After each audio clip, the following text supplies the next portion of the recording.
Big breaking news మనం చూస్తున్నాం. BRS మాజీ ఎమ్మెల్యే రేగా కాంతారావుపై కేసు నమోదైంది.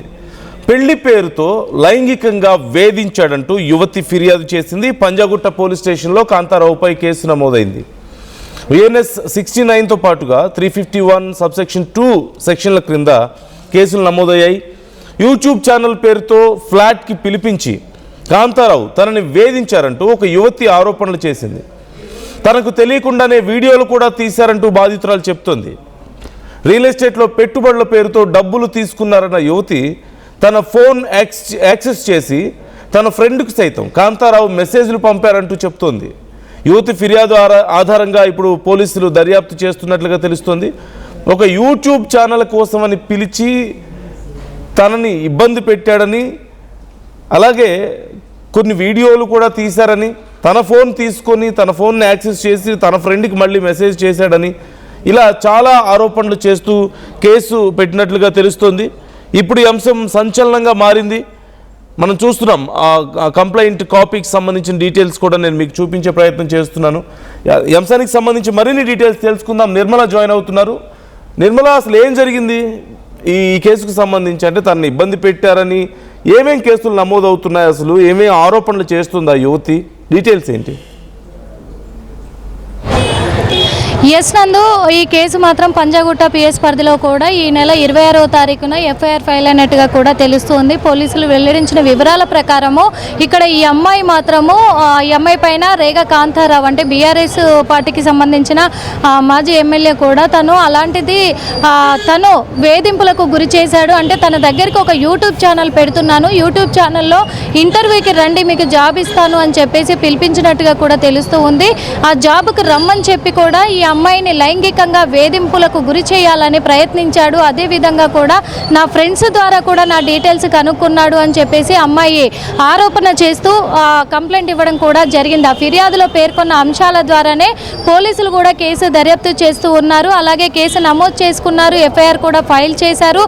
కానీ ఈ విషయం పట్ల ఇప్పటికే చాలా సోషల్ మీడియాలో చాలా వైరల్గా మారింది. కానీ ఇప్పటి వరకు అయితే రేగా కాంతారావు ఎటువంటి స్పందన కూడా ఇవ్వలేదు, ఎటువంటి సమాచారం కూడా ఇవ్వలేదు. కానీ అమ్మాయితో మాట్లాడే ప్రయత్నం అయితే చేశాం. మనము ఫోన్ చేసి మాట్లాడితే అమ్మాయి ఉండేసి నాకు సంబంధమే లేదు, అసలు నా డీటెయిల్స్ ఎలా అందులో ఎఫ్ఐఆర్లో మెన్షన్ చేశారో నాకు తెలియదు అసలు అని చెప్పేసి అమ్మాయి చెప్పుకొస్తుంది. అంటే నేను అసలు ఆ వ్యక్తి ఎవరో కూడా నాకు తెలియదు అంటుంది. ఆ వ్యక్తి ఎవరో కూడా నాకు తెలియదు, నేను ఎటువంటి కంప్లైంట్ ఎవరి మీద నేను ఇవ్వలేదు, కానీ నా ఫోన్ నెంబర్ ఉంది, నా డీటెయిల్స్ ఉన్నాయి, అన్నీ కూడా ఎఫ్ఐఆర్లో ఉన్నాయి, ఎవరు మెన్షన్ చేశారో తెలియదు అని చెప్పేసి ఇక్కడ బాధితురాలు చెప్పుకొస్తున్నమాట. కానీ పోలీసుల వివరాల ప్రకారము మొత్తంగా వేధింపులకు గురి చేసినట్టే తెలుస్తూ ఉంది. వేధింపులకు తట్టుకోలేకనే తాళలేకనే నాకు న్యాయం కావాలి అని చెప్పేసి కూడా పంజాగుట్ట పోలీసులను ఆశ్రయించడం జరిగింది బాధితురాలు అనేది పోలీసులు వెల్లడించిన విషయము. అదేవిధంగా కూడా బాధితురాలి ఫిర్యాదు మేరకే మేము ఎఫ్ఐఆర్ కాపీ వేసుకున్నాము, ఎఫ్ఐఆర్ ఫైల్ చేశాము, కేసు నమోదు చేసుకొని దర్యాప్తు కొనసాగిస్తున్నాము అని చెప్పేసి కూడా చెప్తున్నమాట. ఈ వర్షన్ ఏంటి? తనకు అసలు ఏమీ తెలియదు, తన పేరు తన డీటెయిల్స్ అక్కడికి ఎలా వచ్చాయనో తనకే తెలియదని ఆ యువతి చెప్పడం ఏంటి? మరోవైపు పోలీసులు విచారణ చేయడం ఏంటి? కాంతారావు వర్షన్ ఏంటి? ఈ విషయానికి సంబంధించి రెస్పాండ్ అయ్యారా? ఇప్పటి వరకు కాంతారావు అయితే రెస్పాండ్ అయింది లేదు. రేగా కాంతారావు ఇప్పటి వరకు కూడా కేటీఆర్ నాంపల్లి కోర్టులో హాజరవుతే తనతో పాటే ఇక్కడే ఉన్నారు. ఈ కోర్టులోనే తను ఇప్పటి వరకు ఇక్కడే ఉండి మళ్ళీ కేటీఆర్తో పాటే తను వెళ్ళిపోవడం కూడా జరిగింది. కానీ ఇప్పటికే సోషల్ మీడియాలో చాలా వైరల్గా కూడా మారింది. తన మీద కేసు ఫైల్ అవ్వడము అనేది కూడా తను లైంగిక వేధింపులకు గురి చేశాడు అనే విషయం కూడా సోషల్ మీడియా వేదికగా మొత్తము ఇటు మీడియా వేదికగా కూడా ప్రతి ఛానల్లో కూడా అన్ని ప్రచారం అవుతున్నప్పటికీ కూడా ఎటువంటి స్పందన కూడా లేదు. ఇటు బీఆర్ఎస్ కార్యకర్తలు కానీ బీఆర్ఎస్ నాయకులు కూడా దీని మీద ఎవరు కూడా ఇప్పటి వరకు స్పందించిన దాఖలాలు కూడా కనిపించడం లేదు నందు. ఓకే, అంటే మరి పోలీసులు ఎలా విచారణ చేస్తున్నారు ఈ కేసుకు సంబంధించి? ఆ యువతి మరి నాకేం తెలియదు అంటుంది, కాంతారావు ఏమో స్పందించలేదు. ఓకే, పోలీసులు నిజంగానే విచారణ చేస్తున్నారా? ఇంకేదైనా కోణం ఉందా ఈ కేసులో? ఎస్ నందు పోలీసులు అయితే రేగా కాంతారావుని పోలీస్ స్టేషన్కి పిలిపించే అవకాశాలు కూడా ఉన్నాయి. విచారణలో భాగంగానే విచారణకు పిలిపించి తనను విచారించే అవకాశాలు అయితే కనిపిస్తూ ఉన్నాయి. బాధితురాలు ఇచ్చినటువంటి కంప్లైంట్లో పేర్కొన్నటువంటి అంశాలను రేగా కాంతారావు ముందు పెట్టి కూడా పోలీసులు అయితే విచారించబోతున్నారు అనేది తెలుస్తుంది. కానీ మరి ఎప్పుడు పిలిపించబోతున్నారు, ఎన్ని గంటలకు పిలిపించబోతున్నారు, పంజగుట్ట పిఎస్కే పిలిపిస్తున్నారా లేదా వీళ్ళే అక్కడికి వెళ్తున్నారా రేగా కాంతారావు ఇంటికి అనేది అయితే ఇంకా వెల్లడించాల్సిన పూర్తి వివరాలు అయితే వెల్లడించాల్సిన అవసరం అయితే ఉంది నందు. Right thank you Nirmala, thanks for the details. మొత్తం మీద ఓ పక్క రేగా కాంతారావు మీద కేసు నమోదైంది, అది ఒక కంప్లైంట్ కాపీ మనకు కనిపిస్తుంది. బట్ ఆ కంప్లైంట్ ఇచ్చారు, ఎవరైతే ఇచ్చారని చెప్తున్నారో ఆ యువతికి కాల్ చేస్తే అసలు నాకేమీ తెలియదు, నేను కంప్లైంట్ ఇవ్వలేదు, నా పేరు నా డీటెయిల్స్ అక్కడికి ఎలా వచ్చాయో నాకు తెలియదు అని చెప్తుంది. మరోవైపు పోలీసులు విచారణ చేస్తున్నాం అంటున్నారు. రేగా కాంతారావుని పోలీసులు విచారణకు పిలిచే అవకాశం కూడా కనిపిస్తుంది. రేగా కాంతారావు ఈ అంశానికి సంబంధించి ఇంకా రెస్పాండ్ అవ్వలేదు, మనం చూస్తున్నాం. మరోవైపు ఫార్ములా ఈ కార్ రేస్కి సంబంధించిన కేసులో కేటీఆర్ కోర్టుకు హాజరైన నేపథ్యంలో అక్కడ బిజీగా ఉన్నారు. దీనికి సంబంధించి మరికొద్దిసేపట్లో రెస్పాండ్ అయ్యే అవకాశం కనిపిస్తుంది. కాంతారావు వర్షన్ ఏంటనేది తెలిసే అవకాశం కనిపిస్తుంది. ఇక్కడ అతిపెద్ద ప్రశ్న ఏంటంటే కంప్లైంట్ ఎవరు ఇచ్చారు, మరి కంప్లైంట్ ఇచ్చారు అని చెప్పబడుతున్న యువతిని ఆర్టీవీ కాంటాక్ట్ చేస్తే నేను ఇవ్వలేదు, నాకు సంబంధం లేదని చెప్తుందట. అసలు నా డీటెయిల్స్ అక్కడికి ఎలా వెళ్ళాయో తెలియడం లేదంటుందట. మరి ఇంకెవరైనా ఉన్నారా కంప్లైంట్ ఇచ్చిన వాళ్ళు? ఇలా చాలా ప్రశ్నలు ఇప్పుడు తెర మీదకి వస్తున్నాయి. మరిన్ని డీటెయిల్స్ మీకు ఎప్పటికప్పుడు ఈ కేసుకు సంబంధించి ఆర్టీవీ అందిస్తూనే ఉంటుంది. మీ అభిప్రాయాలు కూడా కామెంట్ చేయొచ్చు, మాతో షేర్ చేసుకోవచ్చు.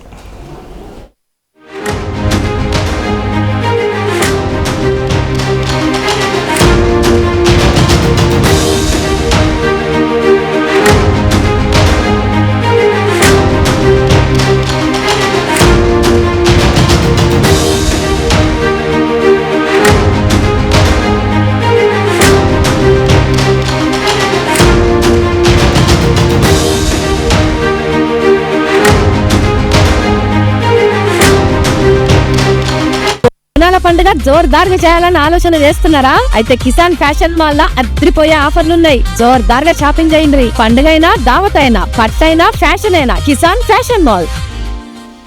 మనం Sastry balm.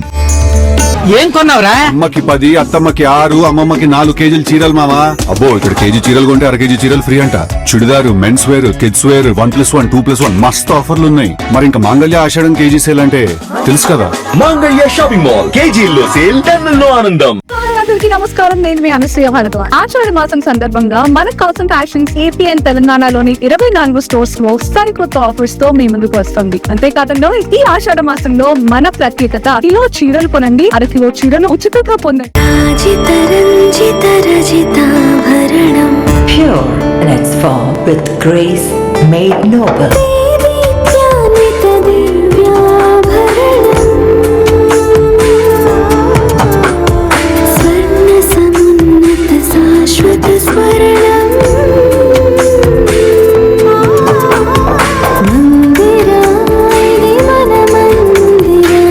Mandira Premium Silver Jewelry by Manipali. I'm Dheeraj, a doctor and a photographer. I'm in fine art. At Anurag University, be everyone you dream to be. Tournament కి ముందు paint ఎలా చేస్తాం?